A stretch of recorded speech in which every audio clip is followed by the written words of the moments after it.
Students, आज से हम स्टार्ट करने वाले हैं आपके एमए सेकंड सेम की जो बुक है कॉन्टेम्प्रेरी डिबेट्स इन पॉलिटिकल थ्योरी, जिस बुक का कोड है POLS 201। उसका आज से हम सिलेबस स्टार्ट करने वाले हैं। जो बच्चे प्राइवेट और रेगुलर जो है एग्ज़ाम देते हैं HPO के थ्रू, इनके लिए ये वीडियोस काफ़ी ज़्यादा हेल्पफुल रहेंगी। एक पूरी सीरीज़ आएगी और एक पूरी प्लेलिस्ट बनेगी इन सभी वीडियोस की। अगर मैं बात करूँ आपके सिलेबस की, तो आपका जो सिलेबस है उससे रिलेटेड जो है ये वीडियो होंगी। फॉर एग्जांपल, आपका यूनिट 1 में जो आपका फर्स्ट टॉपिक है वो है nature and significance of political theory, major, school, classical, liberal, Marxist, empirical, scientific and contemporary. और आपके इस यूनिट में 3 टॉपिक्स हैं। और आपका जो सेकंड टॉपिक है वो है debate about the decline and resurgence of political theory. तो आपके 3 टॉपिक में से जो है वो 2 टॉपिक जो है कवर किए जाएंगे। आप जैसे आपकी आती है यूनिट नंबर 2, उसमें आपके 2 टॉपिक है। पहला है लिबरलिज्म एंड कम्युनिज्म और दूसरा है मार्कनिज्म एंड न्यो मार्कनिज्म। तो इनमें से भी 2 टॉपिक में से एक टॉपिक होगा। वैसे ही थर्ड यूनिट में भी 2 टॉपिक हैं और फोर्थ यूनिट में भी 2 टॉपिक हैं।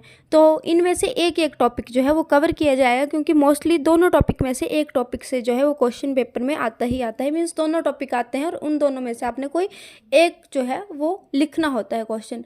तो हाफ आपका जो है syllabus, half in the sense पे पेपर के लिए जो है फुल सिलेबस आपका जो है वो मैं कवर कर दूंगी, जितना आपको नीड है पासिंग मार्क्स की। और इन सभी का PDF का जो लिंक है वो आपको डिस्क्रिप्शन बॉक्स में प्रोवाइड कर दिया जाएगा, तो आप वहां से उसको बाय कर सकते हैं। आज का हमारा टॉपिक है यूनिट नंबर 1 का फर्स्ट टॉपिक। तो सबसे पहले बात करते हैं nature and significance of political theory की। सबसे पहले इसमें हम बात करेंगे पॉलिटिकल थ्योरी के बारे में कि पॉलिटिकल थ्योरी क्या होती है। राजनीतिक सिद्धांत में ऐसे विचार या धाराएं सम्मिलित होती हैं जिनकी सहायता से राजनीतिक व्यवहार या तथ्यों के नैतिक, दार्शनिक और व्यवहारिक पक्षों की उचित व्याख्या की जा सकती है। राजनीतिक सिद्धांत में ऐसे अनुमान या कल्पित धारणाएं भी सम्मिलित हैं जिनकी सहायता से राजनीतिक व्यवहार संबंधी भविष्यवाणी भी की जा सकती है। जब कोई राजनीतिक घटना घटती है तो उसका व्यवहारिक निरीक्षण करने के लिए और कुछ परिणाम निश्चित करने के लिए राजनीतिक जो सिद्धांत है उसकी सहायता प्राप्त करनी अनिवार्य होती है। अब इसकी 2 परिभाषा भी मैंने आपको बताई हैं। पहली परिभाषा है जोहन प्लेमेंटस के अनुसार, राजनीतिक सिद्धांत से मेरा अभिप्राय सरकार के कुछ कार्यों की व्याख्या करना नहीं है, अपितु इससे मेरा अभिप्राय है सरकार के उद्देश्य संबंधी क्रमबद्ध चिंतन है। दूसरी परिभाषा है जर्मनों के अनुसार, राजनीतिक सिद्धांत मानवीय सामाजिक अस्तित्व की उचित व्याख्या के सिद्धांत का आलोचनात्मक अध्ययन है। अब ये तो हमने बात कर ली पॉलिटिकल थ्योरी के बारे में। अब हम बात करेंगे नेचर ऑफ पॉलिटिकल थ्योरी। तो इसके पहला पॉइंट आता है राजनीतिक सिद्धांत के कुछ प्रमाणित तत्व होते हैं। दूसरा आता है विश्लेषणात्मक अध्ययन। तीसरा है विभिन्न पक्ष, अनुभाविक अध्ययन, समस्या समाधान का प्रयास, अध्ययन की अंतःशास्त्रीय पद्धति, अनौपचारिक तत्वों का अध्ययन, मूल्य निरपेक्ष अध्ययन। तो इनको हम अब डिटेल में बात करते हैं इनकी। पहला आपका पॉइंट आता है राजनीतिक सिद्धांत के कुछ परिमाणिक तत्व होते हैं।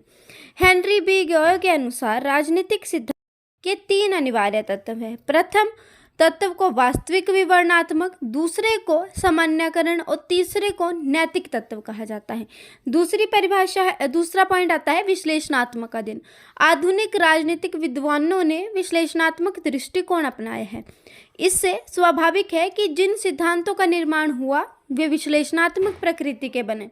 आधुनिक राजनीतिक विद्वानों ने व्यक्ति के व्यवहार को समझने पर अधिक बल दिया, क्योंकि व्यक्ति के व्यवहार को समझे बिना राजनीतिक व्यवस्था का विश्लेषणात्मक अध्ययन नहीं हो पाता। तीसरा पॉइंट आता है राजनीतिक सिद्धांत के विभिन्न पक्ष हैं, जैसे नैतिक, काल्पनिक, कानूनी, समाज विज्ञान और वैज्ञानिक। चौथा आपका पॉइंट आता है राजनीतिक सिद्धांत राजनीतिक विचार, विचारधारा अथवा राजनीतिक दर्शन है। सामान्य तथा राजनीतिक सिद्धांत को राजनीतिक दर्शन, राजनीतिक विज्ञान, राजनीतिक विचारधारा आदि के रूप में प्रयोग कर लिया जाता है। परंतु सैद्धांतिक सत्यता यह है कि जो राजनीतिक सिद्धांत है या राजनीतिक विज्ञान की एक उपशाखा है। राजनीतिक चिंतन, राजनीतिक दर्शन आदि भी राजनीतिक विज्ञान की उपशाखा हैं, परंतु उनको राजनीतिक सिद्धांत के समरूप नहीं समझा जा सकता। फिफ्थ पॉइंट आता है अध्ययन की अंतः शास्त्रीय पद्धति। आधुनिक राजनीतिक सिद्धांतों राजनीतिक अध्ययनों के लिए अंतः शास्त्रीय पद्धति का प्रयोग किया जाता है। राजनीतिक अध्ययनों के लिए अर्थशास्त्र, समाजशास्त्र तथा मनोविज्ञान की अध्ययन पद्धति का प्रयोग किया जा रहा है। सिक्स्थ पॉइंट आता है अनुभाविक अध्ययन। राजनीतिक विद्वानों ने वैज्ञानिक विश्लेषण पर बल दिया है। राजनीतिक विद्वानों ने अनुभाविक पद्धति को अपनाया है क्योंकि इससे राजनीतिक वास्तविकता को जो है वो हम आसानी से समझ सकते हैं। नेक्स्ट आता है अध्ययन की अंतःशास्त्रीय पद्धति। आधुनिक युग में राजनीति के अध्ययन के लिए अंतःशास्त्रीय पद्धति का प्रयोग किया जाता है।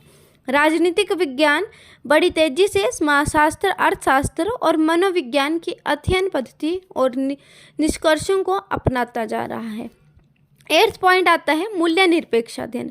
राजनीति के कई आधुनिक विद्वानों ने विश्लेषण व्यवहारवादियों ने राजनीति के मूल्य निरपेक्ष अध्ययन पर बल दिया है। मूल्य निरपेक्ष अध्ययन का अर्थ यह है कि राजनीति का अध्ययन अनुभाविक तथा वस्तुनिष्ठ है और राजनीतिक विचारकों को किसी भी समस्या का अध्ययन करते समय मूल्य निरपेक्ष अर्थात तटस्थ रहना चाहिए। नेक्स्ट पॉइंट आता है पॉइंट नंबर 9 अनौपचारिक तथ्यों का अध्ययन। तो अनौपचारिक तत्वों जैसे जनमत हो गया, मतदान व्यवहार, दबाव समूह, जनसेवक, राजनीतिक बल इत्यादि पर राजनीतिक सिद्धांतों में काफ़ी बल दिया जाने लगा है। नेक्स्ट जो आपका आता है वो है लास्ट पॉइंट समस्या समाधान का प्रयास। तो राजनीतिक सिद्धांत कोरा राजनीतिक साहित्य नहीं है, अपितु यह आधुनिक जबलते समस्याओं, युद्ध और शांति, समानता, बेरोजगारी आदि को हल करने का प्रयास है।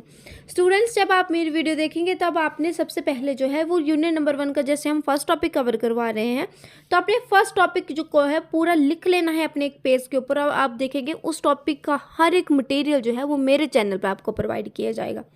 अब बात करते हैं सिग्निफिकेंस ऑफ पॉलिटिकल थ्योरी। जैसे तथ्यों के परस्पर संबंधों को निश्चित करने के लिए और तथ्यों की व्याख्या करने के लिए। दूसरा आता है अन्वेषकों के लिए लाभदायक है, ज्ञान का सरलीकरण है, नए शोध उपकरण खोजना, बुद्धि का विस्तार, शिष्यों का मार्गदर्शन, सामाजिक परिवर्तनों को समझना। पहला आता है तथ्यों को परस्पर संबंधों को निश्चित करने के लिए और तथ्यों की व्याख्या करने के लिए। राजनीतिक सिद्धांत विभिन्न तथ्यों के आपसी संबंधों को निश्चित करता है तथा उनको व्याख्या करता है। तथ्य और सिद्धांत एक दूसरे पर निर्भर करते हैं। आगे बोला गया है सिद्धांत बिना तथ्य अनावश्यक विवरणों का व्यर्थ समूह है। जो सिद्धांत तथ्यों पर आधारित नहीं है वह एक विशुद्ध कल्पना है। दूसरा पॉइंट आता है अन्वेषकों के लिए लाभदायक। राजनीतिक सिद्धांत अन्वेषण के कार्य में जो है वो काफ़ी ज़्यादा सहायक सिद्ध होती है क्योंकि राजनीतिक सिद्धांत का अस्तित्व अन्वेषकों के लिए लाभदायक भूमिका अभिनीत करता है। थर्ड पॉइंट आता है शासन प्रणालियों के लिए वैधता प्रदान करना। सभी सरकारें किसी न किसी सिद्धांत पर आधारित होती हैं। जब किसी देश में सत्ता परिवर्तन होता है या शासन प्रणाली बदलती है तब उसकी वैधता को शुद्ध करने के लिए किसी न किसी सिद्धांत की आवश्यकता पड़ती है। नेक्स्ट पॉइंट आता है ज्ञान का सरलीकरण। सिद्धांत ज्ञान का सुसंगठित रूप में सरलीकरण है।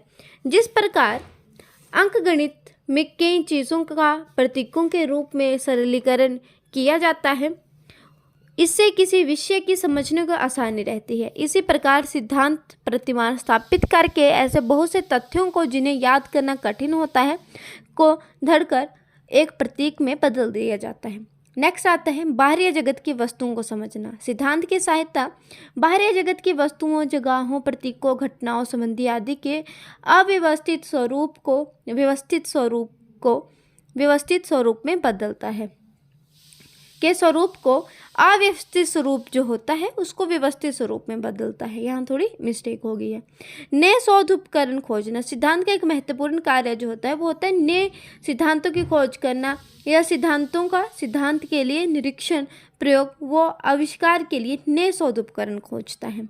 यदि किसी सिद्धांत में नए शोध उपकरण क्षमता है तो वह उतना ही ज़्यादा उपयोगी सिद्ध होगा क्योंकि सिद्धांत के नए सिद्धांत खोजने की क्षमता से नए सिद्धांतों की खोज में अवसर मिलेंगे।